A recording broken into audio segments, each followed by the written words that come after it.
Welcome to Real Talk with Tina and Ann. I am Tina. And I am Anne.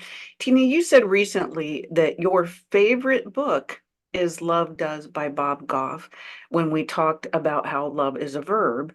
Well, love does, because I believe that we've all been called to action. What I mean by that is life is not stagnant. We were meant to be, not just exist. I have so many examples of this, but I want to share a Chinese proverb. If you don't change your direction, you will land exactly where you are headed.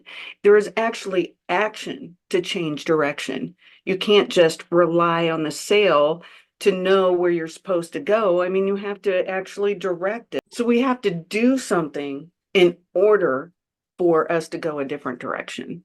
The cat who sits on a hot stove won't ever do it again, but he won't even sit on a cold one either.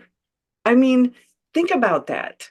Yeah, I am. I am thinking about that, thinking about it since we had, off air written about it. Now, along those same lines, my husband recently told our oldest son's baseball team, they are 10U players. And I was told from one of the players' counselors through the mom that this is the age 10, 11 where boys seem to hit. It's not exactly puberty, but just some Mhm. changes before girls. Maybe it is. I don't really know, but it would explain why they're really emotional this year. And my son has had a couple times where I'm Okay. like, "Who are you? What is happening?" And so I really loved what my husband said to the team after one of their games. He said, "You can make excuses or you can make adjustments." And just like you were Oh, I talking love about, that. I know, I love that too. As you're talking about, the cat won't sit on a hot stove again either after he's done it once. He's never going to sit on a cold one either. That really stood out to me what my husband told them. You can make excuses or you can make adjustments. I've been thinking about that ever since he said it because it applies to so much more than just baseball. Did he like look that up, or did he just spout that out of his mouth without even thinking? It's really funny. I tell him all the time, he is actually really, really wise. And I say the word actually because he's very quiet. And so when he He talks, is. I do listen because he has some really insightful things to say. So no, that's what he said. Yeah, he came up with that. And I wish I could have Is stolen the that what he credit for said? That's what he it. said. That's what he said. He said he came up with it. I wish I could take credit for it, but it really is my husband's words. But I really love it. You can make excuses or you can make adjustments. Fits right along with what you were just saying.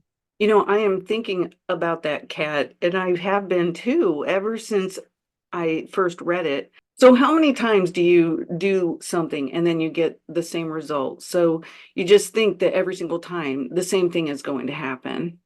It's hard to break that cycle. And then I think part of it might even be a fear response. I was Hmm. watching something recently and I can't remember what children's show it was, but it said you can't let fear hold you down forever. You have to move. It was something like that. And I Hmm. just it's so right. And for me personally, I really struggled recently with trying to get back on track. So what happens is I do really well with something for 2 to 3 weeks, it seems. And then you skip a day or you skip 2 days, those 2 days become Hmm. three. Let's say with meal Hmm. planning, let's say with exercise. And then for Hmm. some reason, it is so, so hard to get back on track. And I don't know if I just tell myself, I don't know, weird, mean, wrong things, but I don't know exactly why it's so hard to get back on track. I know I'm not the only one that deals with that and suffers from that, but it is Wait, really hard to get back on track after that. And so, yeah, I can totally see how, and it's happened so many times where you just struggle to get back up or you keep doing the same thing over and over and over with the same response. And you're like, well, how do I change it? And sometimes you just gotta, I've told my kids before, do the opposite of what you've been doing, the complete opposite. So as soon as you think you're supposed to do it this way, do it the other way because it maybe will help break the cycle. you know, it is impossible to change unless we try again and again, or just what you just said, unless we move or go in a different direction. My brother told me an interesting story this week after listening to last week's podcast, and I had not forgotten. I had not forgotten about this, but it's really something that I don't honestly think about very much. this is actually super cool. Fun fact about me. My legs were extremely, I'm talking like extremely bow-legged, and my feet were like this. I never So knew that. when I was born. And so I had to wear, I'll let my brother talk about it. He sent me a really cool email. Okay. So this Mhm. is what he said. Regarding your latest podcast, you always had the will and drive. I remember right after you had learned to walk, they put you in the cast for your legs, and they were full leg casts. And within 2 days or so, you had figured out how to teeter around on point and even run. Then the cast came off, and basically I had to learn to walk all over again, which he says you did without missing a beat. Nothing phased you. So I mean that was really cool to read that. I don't know if this is something a person is just born with. I am reminded of a Vince Lombardi quote. If you know who he is, he's one of the best, NFL coaches in history, and he has many great quotes, but he said, chase perfection, knowing we won't catch it, but we will catch excellence. I absolutely love that quote. With perfection, you are always trying to reach something you can never attain, always setting yourself up for failure, I believe. But excellence is something that you define for yourself. I mean, everybody's definition of excellence, I would think, would be different. I mean, when I was that baby who learned to walk, I was not going to let Cass stop me from moving forward. My moving forward was different, but I just kept moving. And that's what's important.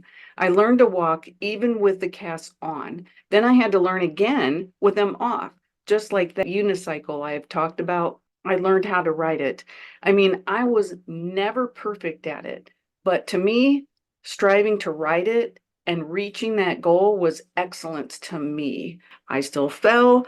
I was not the best at it. I couldn't do all the tricks that everybody else could do, but I rode in a parade. Now, I am one to raise the bar. That's what I do. As soon as I reach something, I raise the bar, and that's my way of trying to reach excellence. The point is not perfection, but continued improvement, and not being that cat that now won't even get on any stove. Well, they probably shouldn't anyway, because that's not really safe, but Mhm. I know what you mean. And I really do love that. I love the Vince Lombardi quote. I really, really like that. I think I'm going to have my husband share that with the baseball team. And like I said, I do know what you mean. And I try to live by I believe it's a Lisa Turkist two-word quote, imperfect progress. It's still progress, and that's what's right. important. It's kind of like that fall forward. There is some kind of saying that I am not where I used to be, but I am better than I used to be. Not perfection, but continual improvement. Yes, I think we're just talking about that imperfect progress. Anything moving forward is a good thing. Do you consider yourself hard on yourself? Are you your hardest critic, would you say? No, me? Yeah, absolutely. I think that's one of my biggest downfalls. I am my harshest critic. It's that whole inner critic trait that I know some people have, and it's a rough one, but I will say I am slowly beginning to learn how to quiet it down and treat myself better. Do you get down on yourself if you are struggling, or does it kick you in the butt? So, first, oftentimes I'll throw a very small pity party. Then I kick myself in high gear. So, to answer your question, both. And I'm very similar to you in that Okay. it's like once I kick it in high gear, not only am I going to meet whatever that expectation was that I had set for myself, but I'm going to exceed it. And so I usually do. If it's one word that has Okay. followed me my whole life, it would be determined. And I love that about me.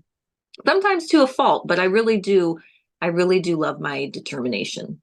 And I really love that my brother sent me that, because that showed me how I was determined even just beginning to walk, because I had to learn to I walk love three that he sent you times. that. Yeah. I love Yeah, that he sent you that. because he got to witness that. So it's kind Yeah. of, it's a really cool thing coming from him, and that he saw how determined I was even as a little baby. So I mean, Yeah. that's super cool. When I asked you that question, I mean, I just changed a couple of words. Does this sound the same? Do you give up if you fail, or are you hard on yourself if you are struggling? I think changing those words makes a world of difference. To me, failure means, and I think maybe to many, stop trying, give up, done, no other option. But struggle implies, at least to me, more of an attitude of keep trying until I get the results I'd hoped for. I mean, I found that really interesting how when we talk to our kids or when we talk to anybody, I mean, just changing a word, like saying, you failed at this, versus you're struggling. It has a completely different perspective to it. Yeah, I agree. I absolutely agree. I think it can shift the whole perspective immensely from thinking there's no hope to hope. Absolutely. And if we did that for ourselves too, because like you said, I too am probably one of my biggest critics and I can Mhm. get so hard on myself, but I turn it around and I don't let myself, stay down for very long. So Right, right. I have a son that every day, no matter what he sees, he wants to do that when he grows up. He's like, okay, I want to be a race car driver. I want to be an NFL player. It doesn't matter. We have a friend who their son is in ballet. And I went to his recital and I told my son all about it. And then he starts doing twirls and he's like, I want to be a ballerina. And it's just like, it's really interesting. I'm glad that he wants to be everything because isn't that, what being a little kid is? And you want your hopes and dreams to be as big as they possibly can be with no limitations. But I always say for him to be the best him that he can be whenever they have an IEP because he's got so many disabilities. And I just want him, they always ask me that question. What do you want your son or any of my kids on the IEP? They always say, what Mhm. do you want their goal to be? And I just say, I just want them to be the best that they can be. I mean, isn't that really what we all want for our kid? Yeah, I think so. And I think I don't know if it was I don't know who said this. Maybe it was me. I don't even know. But what I always tell my kids, if they're like, "Oh, I want to be like LeBron James or I want to be like so and so." And I said, "I Right, think that's wonderful, but you right, are," and I say their name, and you need to be the best version of you because there's only one you. So you can do things like these famous people that, you want to be like, or this NFL star or this MLB star or the NBA star. But at the end of the day, what you need to be is first a kind human, we always say, and right. also the best version of you because there's no one else like you. And that's really cool. Have you ever seen the movie Dangerous Minds with Michelle Pfeiffer?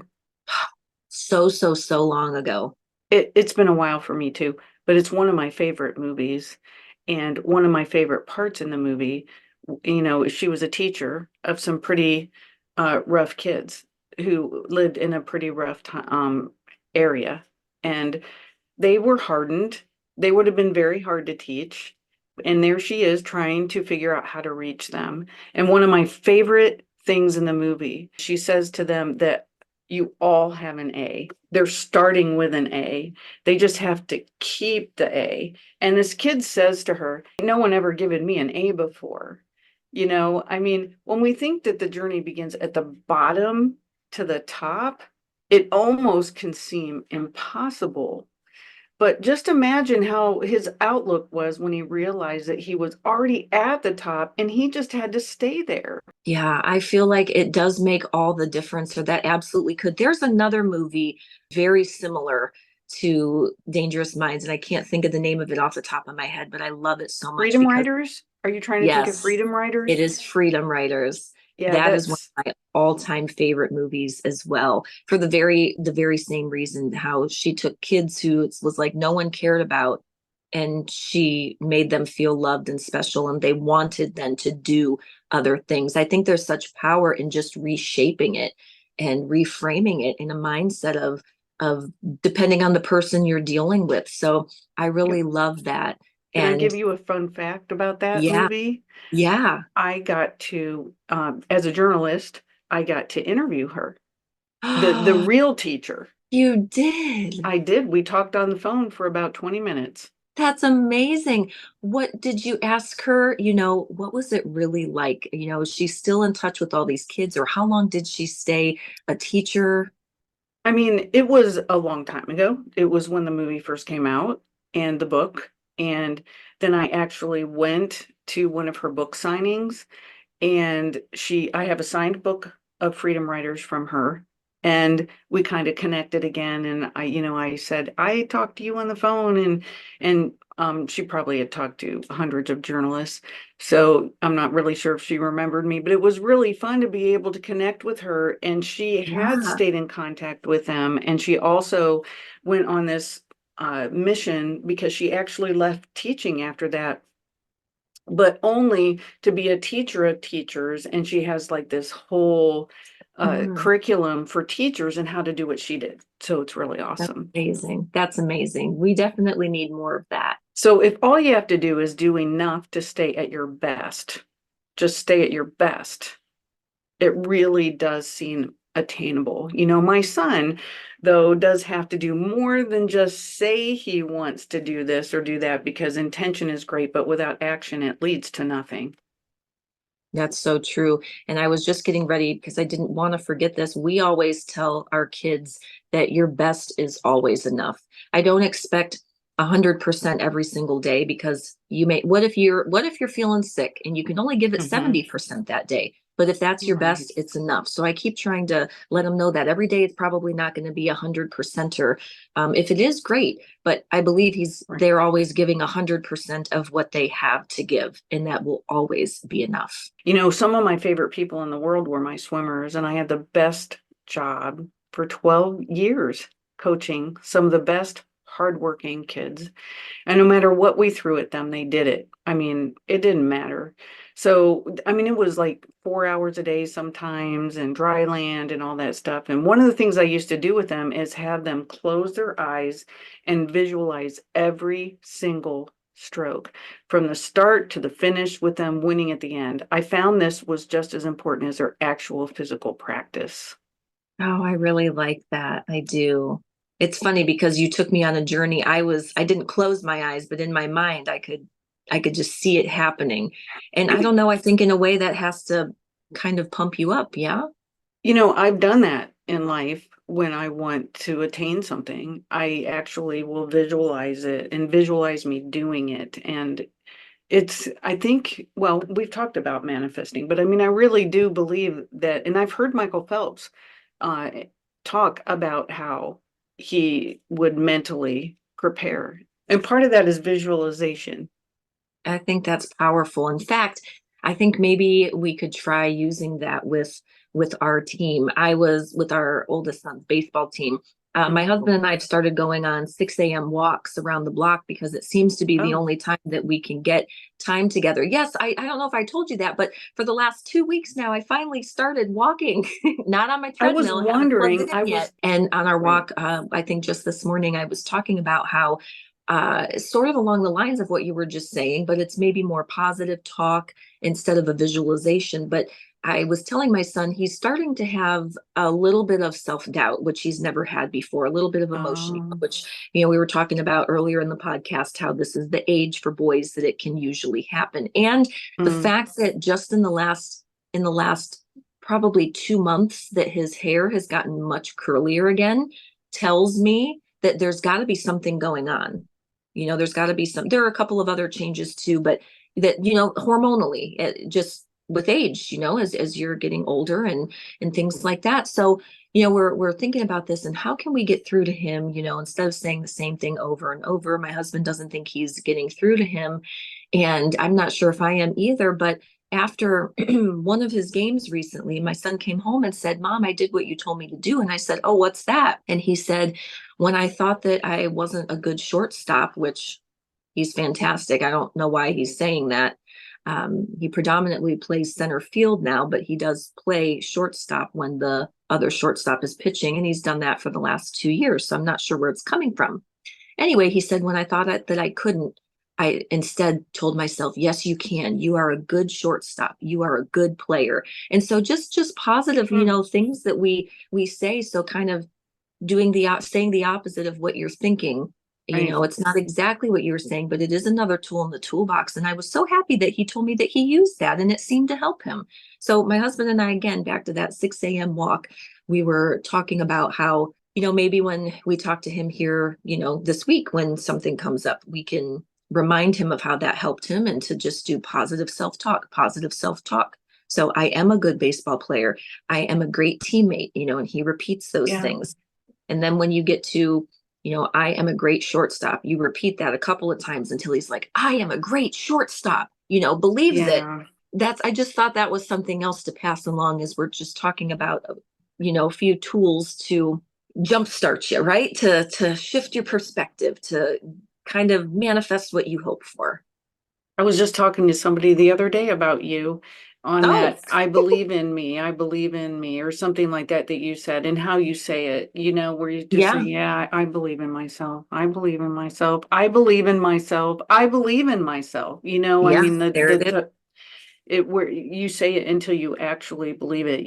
Right. One of my favorite things about coaching my kids was they became amazing people inside of the pool and outside of the pool. And I was always just so proud of who they became. And your son, that's the other thing, is for him to realize that it's not just about being a shortstop, or it's how he is on the field and off the field, and just who he is as a person. And he's a great person, and that's Yeah. really what's most important.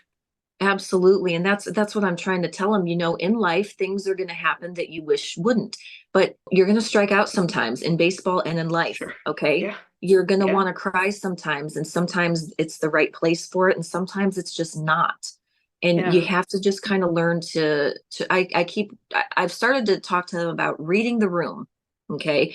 Time and place for everything. Sometimes you can't cry in certain instances. Everyone's going to strike out. We don't see Mm-hmm. Major League Baseball players crying every time they're at bat, or if they get thrown out at first, second, third, home. It's part of the Yeah. game. And Mm-hmm. I would take it a step further to say that's part of life. And so, yeah, some things absolutely cry over it because it's tough. But some things you need to grow from it instead of cry about it. But at the end of the day, I care more about who he is. And I think he's great. Not perfect, of course, none of us are, but really, really great. And I love that he's such an encouraging teammate.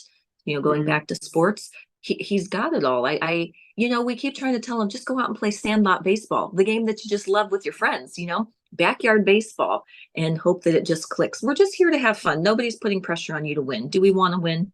Who doesn't? But at the end of the day, it matters more their mental health to us. I just keep thinking of that show All American. I don't know if you watch it, but it's a really good show on these kids that play football. And it's the exact same thing. And they just continually, this one guy, he is the best of the best. And it got to him, it got in his head. And whenever he would mess up, he just was way too hard on himself. And, I'm kind of seeing that with Caitlin Clark right now. I don't know if you've been watching that WNBA. I've been trying to stay connected and watch some of the games. And she came into Indiana Fever as one of the best from college, and she's struggling.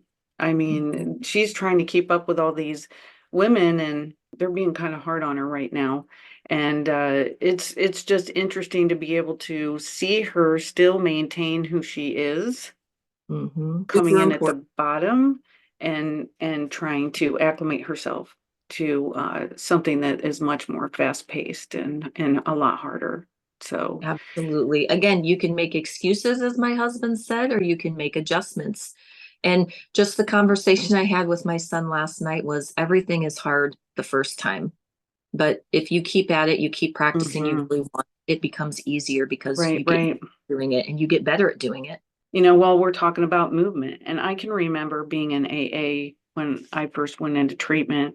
And I mean, I was new. I was so young. And gosh, I wasn't even 25, I don't think. And I was surrounded by wisdom and all these people who would stand up and they would give their stories of sobriety. And the day that I remember more than any other day, it was the Is day. it your sobriety date? No, it's Okay. not. Nope.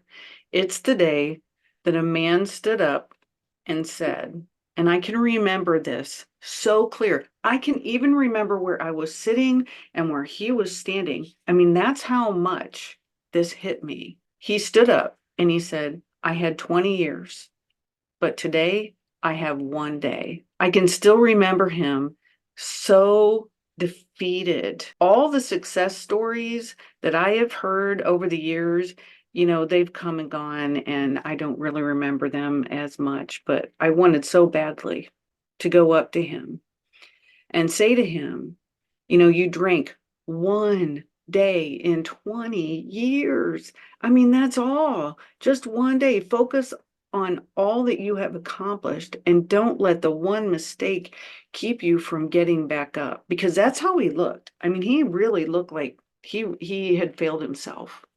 That's how our son's baseball team has been looking. And I can tell you periods of my life where I felt that way. And I think, again, when it was so hard for me to start exercising again, is because it's like all the effort that I put in and I saw the results. And now I feel like I'm back at the bottom, and to get back up is going to be so much harder, especially because, now I'm in my 40s and I hear, things are harder to do then. But I empathize with the man that you're talking about, because I could feel going through what you were saying. I could actually feel how he would feel defeated and how hard it would be for him to not feel that way, because you worked so hard all that time. And then you feel like you just threw it all away, even though we didn't. I agree. 1 day you can have a bad day, or Yeah. you can have a Yeah. bad moment. I actually Right. believe more in bad moments than bad days. But I don't think you can throw away all of those other 20 years of sobriety. But I can see why that definitely stood out to you. I mean, that was the first time, and I mean, AA is an amazing program. I, went through all the tours in Akron, Ohio, where it originated. And I mean, I know all the big book and all that stuff. And I mean, I believe in all their principles, but I really want anybody that feels as if that they messed up, that it's not the end. Like you didn't, like you just messed up and you can begin. I mean, It's a struggle, not a failure. I wanted him to be able to say, still keep his 20-year chip, just still keep it and Yeah. still be like so proud of what he had accomplished, and not for him to feel like he needed to throw that chip away and start with day one and just get a 1 day chip. I mean, that just, to me, that's where I had a hard time. Yeah, no, it makes perfect sense. I absolutely think he deserves to keep that 20-year chip, and then you start again and you earn another 20-year chip. It's about Mhm. perspective and drive. That's what we're talking about. And I knew when I was that baby, and I knew when I was in treatment, and I knew when I was that swimmer, and I knew when I was that kid filled with trauma, and I knew when I was that kid filled with multiple disabilities, unable to learn like my peers, that there was a choice. But for me, my drive was to rise above it all, and no matter what, move. I think that that is the biggest takeaway from today. Just take that next step forward. No, no. Recently in a podcast, I shared about a counselor named Dr. Donna Dannenfelser, I think is how you say it. And she didn't know anything about football, but became the counselor to the New York Jets. And she just kept going, even though she was told no. She just kept moving no matter what no or block went in her way. I shared this already. When we adopted, I kept going, even though there were blocks, and I kept moving and doing. And I'm not sure, but I must not have heard the blocks, because people would say things and I just would keep going as if I didn't hear them. So, I mean, I think that that's how we need to go about life. If we have a direction that we want to go, just don't hear those blocks along the way. Yeah, This you is, have to block it out. you do. I mean, Yeah. this is a little funny because I would have done this. We recently had to refill our pool. And as soon as I got, I would have done this, Tina. I mean, they said, I go outside, I'm turning the water on, I'm going to fill the pool. I mean, this is a huge pool, and the water's brown. The Ugh. water had been clear the day before. It had been clear. So it wasn't the pipes. I don't know what happened, but it was brown. And I'm Oh, like, okay, I'm going to go in the house. I'm going to start filling buckets from the kitchen sink, and Oh I'm my going to God. start filling this pool. And and everybody's looking at me and my family like I'm crazy. And I'm like, no, this is what I'm going to do. I'm just going to. And then eventually, I just kept going outside, and the water did turn clear again, fortunately. But I was going to do it. That's how determined I am Yeah. okay. Okay, I'll just figure it out. I'll do this. The Yes. kids broke the trampoline pole. I just said, okay, I go to Home Depot, I get a pole, I tape it up, I make it work. Yeah. I mean, I Yes. just figure out a It's different way. MacGyver stuff. We're MacGyvers. Okay, I don't think I would have went as far though as saying yes, I'm going to fill a pool with buckets. I am driven, but that I think that tops it all because that to me is a never ending process. I couldn't do that. I think after the 20th bucket, I probably would have quit, but I think I would have tried. It's therapeutic to move. To sit just leads to more stagnation. Like I said in another episode, if I am where I was 3 months ago or 6 months ago, I'm going to figure out why and I'm going to move.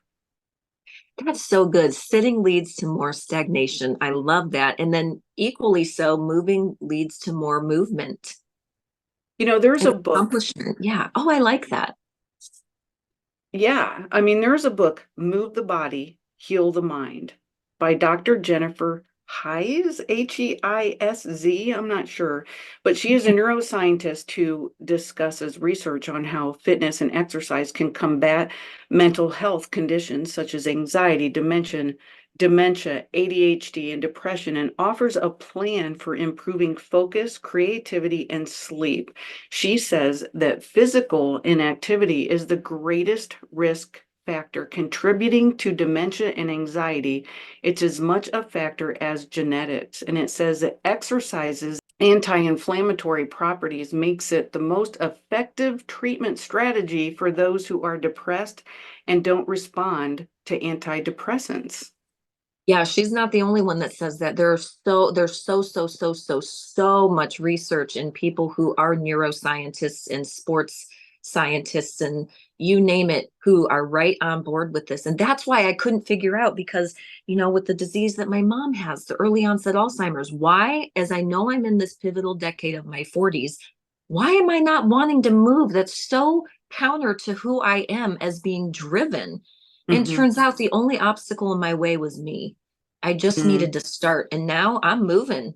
And Mm-hmm. I want to move. So you're Mm-hmm. right. Sitting back, you can be tired and stagnant, or you can get up and move. But and I'm not even doing like a ton. I'm making sure that I walk a mile, a little over a mile every morning. It's a start. It's not anything huge, and I get that, but it is a start. And I think that's what counts.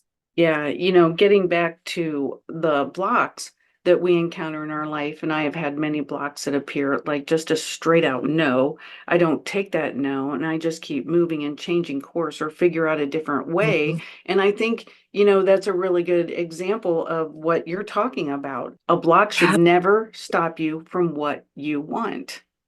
Yeah. Yeah, I think so too. Now, sometimes, they say when a door closes, a window opens, or another Right. door opens, or however the saying goes.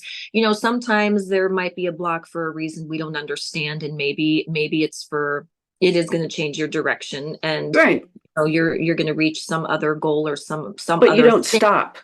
But right, you can't stop. You got to keep moving. I mean, think of all the times that people have been told no. And in the book Love Does, there is a chapter. So each chapter, I think I've said before, is its own story. And one Hmm. of the chapters talks about how really about what we're saying. If I'm remembering it correctly, Bob Goff wanted to, be in this certain school to be a lawyer, and he was told no, no, no, no, no. Well, he sat outside the dean's office for about 8 hours one day and just sat there until he was given the time of day to make his case, and then he did, and he got in. And so it's a really Mm. great, fascinating story about what we're talking Oh, about that's today. amazing. Yeah, You know, about never giving up. Going back to that cat, he was afraid to try. It's easier to stay stuck sometimes because risk is scary. And the risk of failing can overpower not trying at all, I'm afraid. Mhm. the cat learned not to go near any stove because to him or her, whichever it was, they were all hot. They were all hot. So the more I think about this, it takes me back to that 11-year-old Anne who was at the top of her game, and my dad died, and I, for the next decades in my life, thought, I just felt that association between bad and that's, success. So this, reminds me of someone that I love very, very dearly, former pastor friend of mine. His 29-year-old son just passed away. A sudden Mm. sickness. I don't even know if they completely know what had happened. They found him in his home and 4 days of not being able to use the restroom, and his body was shutting down. And then in the hospital, he had a stroke and a heart attack. Oh And he my. immediately went into the ICU, and They he don't went know home. why at all? The last update on maybe what happened, no drugs, nothing like that. They thought maybe heavy metal toxicity was contributing in some way to it, but I have not heard what the final say was. But on Sunday, his son had passed away at 29 years old, and I know that it's rocked him and his family, and my heart is just absolutely broken for them. What he had said the other day, just on his Facebook post, is kind of about what we're talking about. He said his son really loved gardening, and their garden looks like it is just withering away, overgrown, Oh, weedy, disgusting, because they haven't been able to move in a while, meaning do something with it because their son has been so sick. And they said they finally decided, you know what, there is a time for grief, but there's also a time to still live. And so they went out and they weeded it, and they picked the berries that were oh, picked so that they didn't just become nothing. And it was really a heartbreaking illustration, I think, of, what we're talking about here. Sometimes it's hard to move, but you got to keep moving. And so I wrote to him and I said a few things. And among them was that I used to wish, and I don't know if I've ever shared this on the podcast before, but I used to wish if something, there's been several really big, major, heartbreaking things that have happened in my life. And I know I'm not the only one. I mean, in your life and so many of our listeners' lives. And at times I've wished that the world would have stopped and just taken a moment to grieve with me. But if we all oh, did we that have for to. everybody, all we would ever do is stand still. And you can't have that. So at the same I time, know. feel the pain to heal it, as I've talked about many times. But it's also a good thing that the world doesn't stay stagnant, because we do need to move, and life has to still go on. Even with the pain, you have to learn to live with it. And so moving is just so, so important. And you're right about that. I mean, it's just relearning how to live. I mean, it's just a new season, and it's like that little kid in me, that baby in me, that then I learned how to walk. Now I have casts. So there was something heavy that was put on me. There was something that be harder for me to walk, but I figured it out. And then they take the casts off, and my legs were completely different. And so then I had to learn again. But it's that same process in every single day of our lives when things happen, and we just have to. When you and I started the podcast, we didn't know what we were doing. When you and I know. started in journalism or whatever it is, you could just Yeah. insert whatever it is. You just have to, what your husband said, Mm-hmm. you Make have to. excuses or make adjustments. That's right. That might be the title of this episode, because I I love it. He'll love it too. I really love that. And that is just perfect. I mean, Yeah. you just got to keep moving. You just have to figure it out. If you keep moving, it will just right itself. Mm-hmm. Absolutely. Imperfect progress. Just keep on moving in the right direction. Life is like riding a bicycle. To keep your balance, you must keep moving. I love And that's that. by Albert Einstein. He was So, a genius. yeah, he was, but it's true. If you quit pedaling, you're going to fall. He knew what he was talking about. So, You know, friends, the big takeaway: make excuses or you can make adjustments. But we would say keep moving forward in the right direction. Thank you for listening, and we will see you next time. I'm adding this to our podcast because right after we taped that particular episode, the brother that I spoke about who sent me the emails reminding me of how I learned to walk 3 times and how I was always very determined and how I never gave up. Well, those ended up being the last words he ever said to me. And I find that really interesting that those were his last words to me, and I will carry those words forever. I very much appreciate that email. I mean, my brother was one who never failed listening to every single one of our episodes and was all about it. So supportive. And it's interesting because this is a man who chose not to be in our family's life for most of his life. And I can't get in his head. I can't figure out why he did it. And I'm going to be spending some time in the next weeks being able to talk to some people who knew him, and I hope to learn more about him because I didn't know that much about him. I knew him as a little baby, and then I knew him as an 11-year-old kid whose dad had passed away, and he came home for that funeral. And then I learned about him in my 40s when my mom passed away, and he came home for that.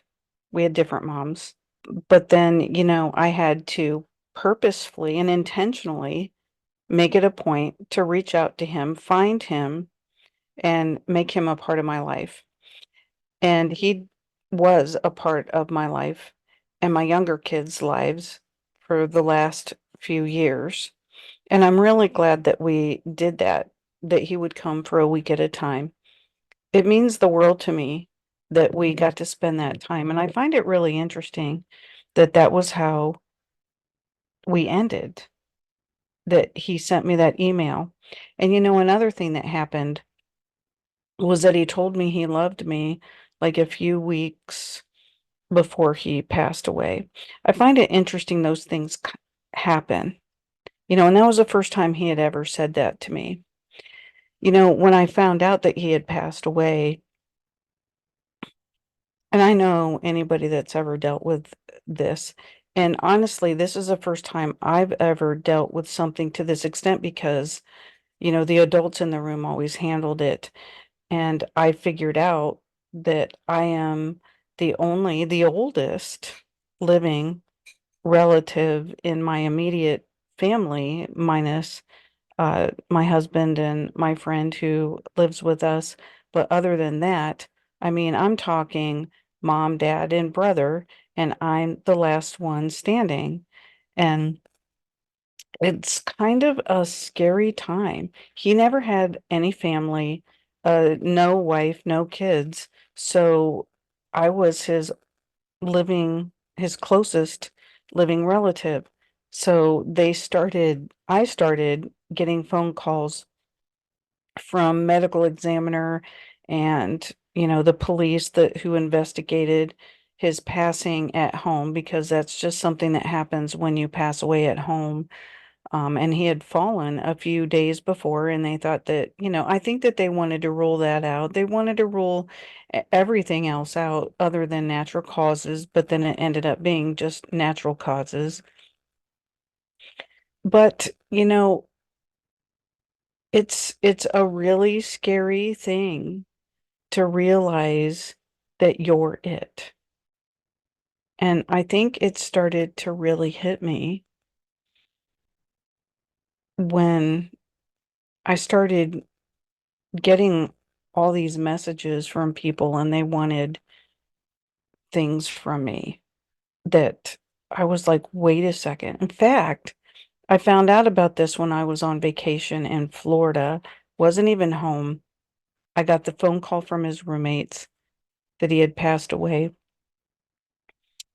And, you know, I needed a minute to get home, process, figure this out, and what needed to happen first, second. And this is where this whole entire thing leads me right here. I felt the weight of all of it in this podcast. This is so amazing how our podcasts always kind of are parallel with other things that happen in our lives or right before something happens in Tina's life and my life.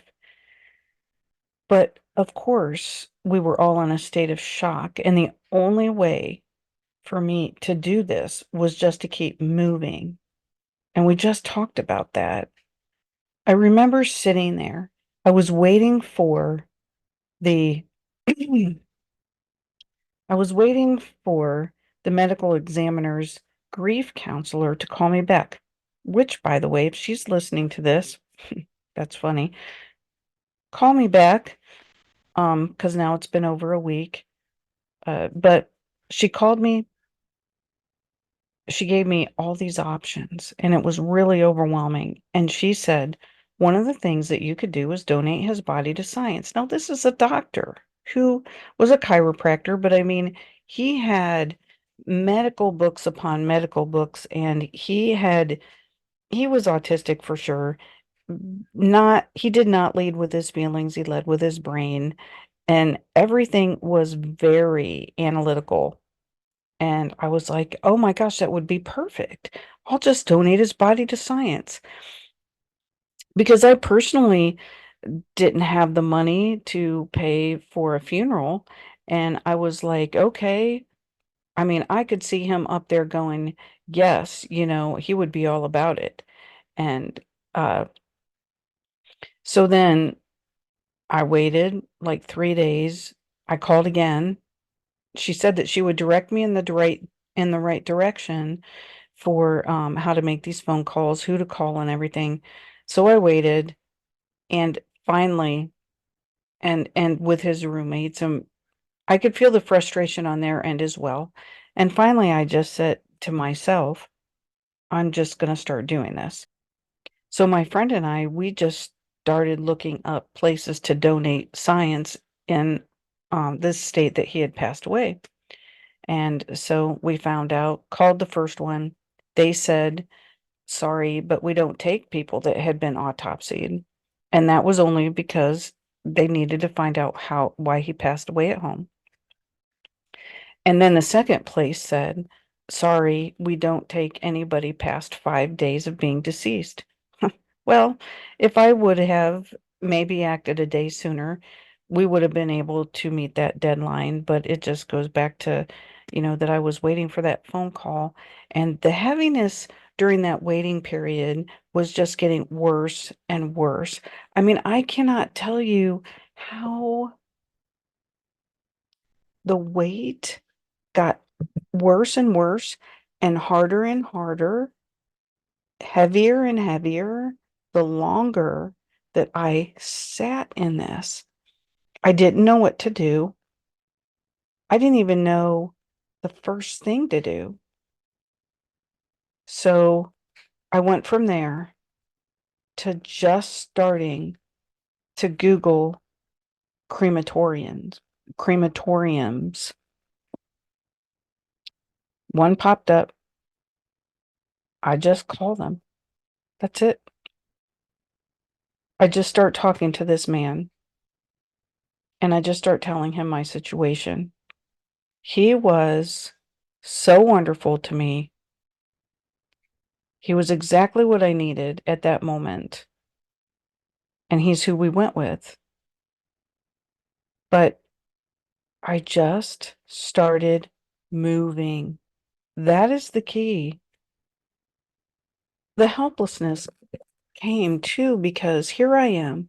I'm 2 states away. I'm not where he is. The roommates, his body, everything else, the medical examiner, the investigator, they're all in the same state. I'm 2 states away.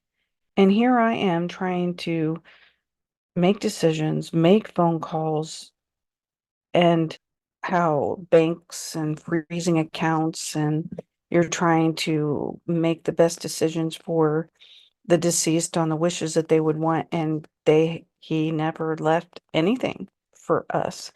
This is a really great lesson for anybody who has not done that.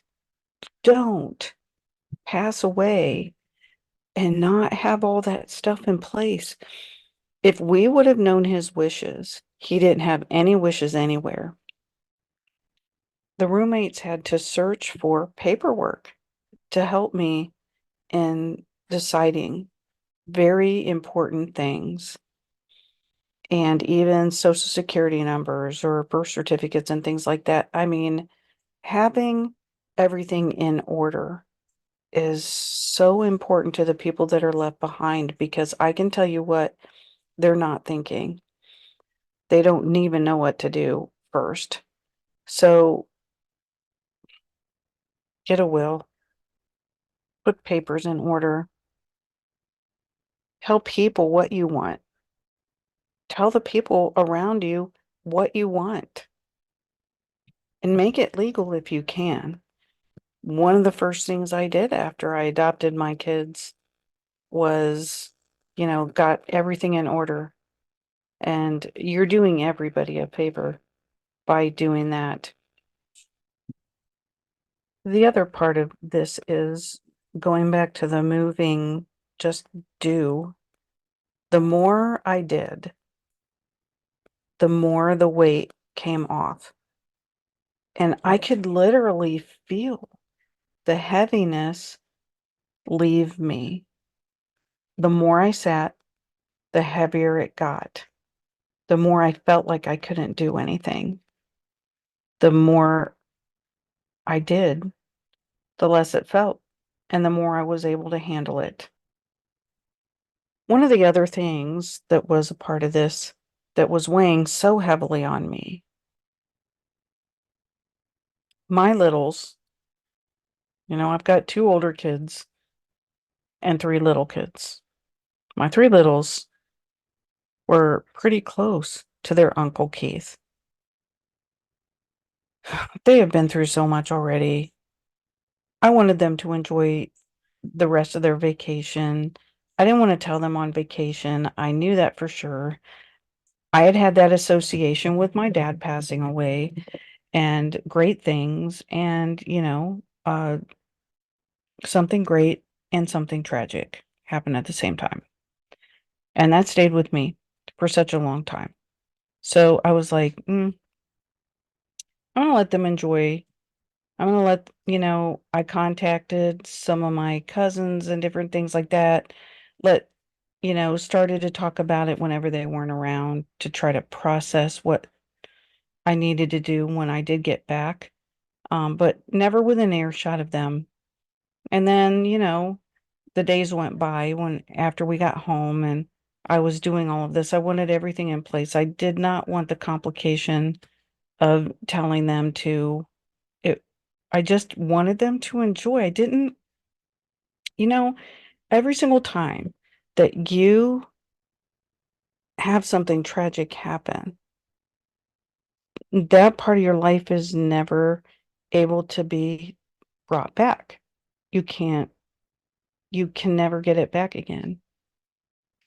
And I just wanted him to still be alive in their eyes, I guess. I didn't want them to have that yet. I wanted that spirit of them to still have them, for him to still be alive. Maybe it was kind of still my way of not permanently having him gone. It's really strange because not very many people have been in my life all of my life. Just about. I was adopted, but since I was adopted, n not very many. I mean, he was the longest living person that has known me my entire life and had all the stories, and that's not there anymore.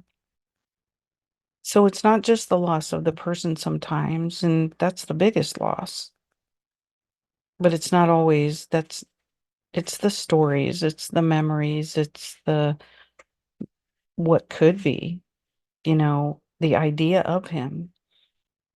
there was never a time in my life where I did not hold on to the idea of him.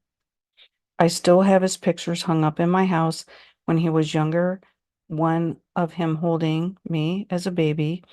I still have a book that he gave me when I was a baby, and he signed it, Your Brother Keith. You know, those are the kind of things that I've held on to, tangible things, because I wanted, I longed for a relationship with him that he was not giving me. And it's interesting because his roommates shared with me that he was not that person that they knew, the absent person that our family knew. He was this really amazing, loving man that nobody, that every single person that met him, they just loved him because of how great of a person he was. And he had so many friends. It's kind of weird to hear that the person that you knew had a completely different life and was giving to others what you always wanted, but were never able to get from them.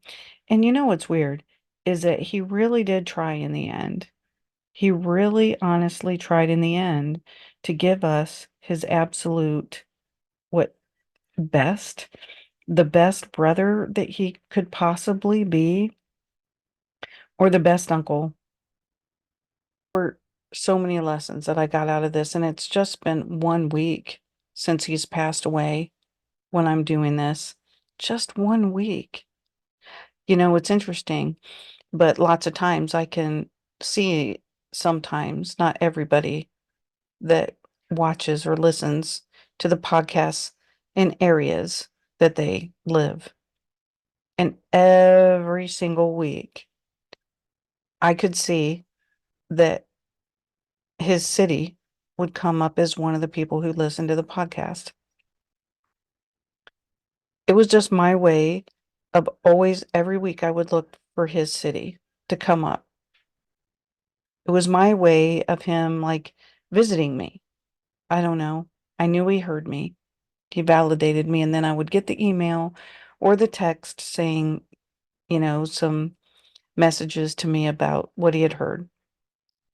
And that was really amazing to me. It was like a part of our relationship that I longed for was being fulfilled. But the week before he had passed away, he had fallen, and I noticed that he didn't listen. And I was like, oh, well, that's strange. And then we had had an amazing message from some of our radio play, platforms that we are on. And we heard that we were, we had really amazing numbers from Nielsen. And so, you know, I told my brother, I texted him that our numbers were really good for the first winter of being on the radio. Never heard back. Now I know why. I'm going to miss just knowing that it's like he's on the other side of the podcast and I'm talking. He's on the other side of that phone in a way, and he's messaging me back. So, Keith, I love you. I love the idea of you my entire life. And I'm very thankful and grateful that you were my brother in a really weird way, even though you were as absent as you were. In my mind, you were always there, and I'm going to miss that.